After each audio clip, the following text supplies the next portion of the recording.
Sean Stein joins me now. He's the president of the U.S.-China Business Council. Sean, nice to have you. Great. Thank you for having me.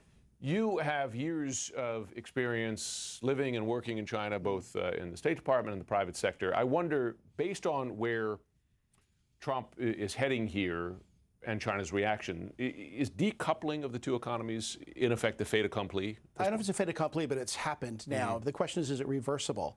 So where we are now is, you mentioned that transatlantic trade was down. If you look at the same time period, trans-Pacific trade is down even more sharply. Wow. As of early April, U.S. shipments to China were down 30%, coming the other direction was down 60%. Now, just today, talking to shipping agents, it's essentially fallen to zero, except for one category. And that's companies and individuals who are trying to import things they thought they could beat the tariff date, and they couldn't. So those shipments are still coming, and they're going to have a rude surprise when their shipment arrives, and they're going to have 145% tariffs. With a big bill. Yeah.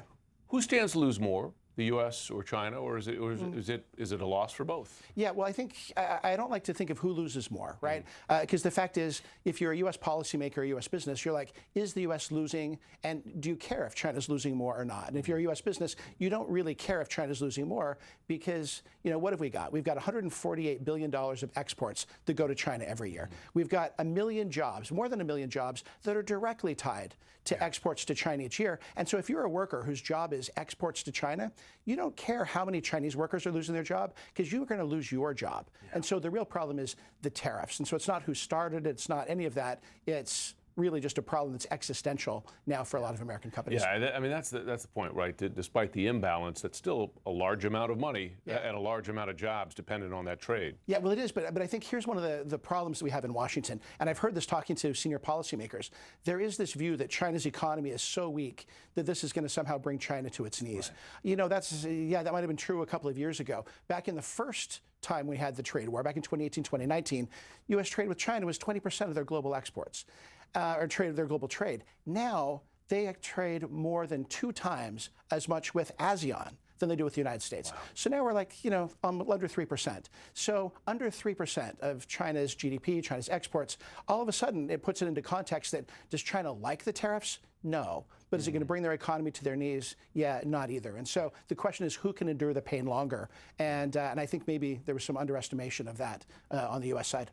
What percentage of U.S. trade goes to China? And if it's 3% of China's trade to us? Yeah, that's a harder question. But it's $148 billion in direct exports and more in indirect exports.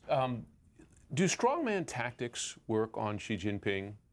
Yeah, well, here's the funny thing, right? And I think you'll appreciate this, and many people do, is that right now, to kick off the negotiations, the White House is telling the Chinese, President Xi needs to call President Trump. The process starts with this conversation.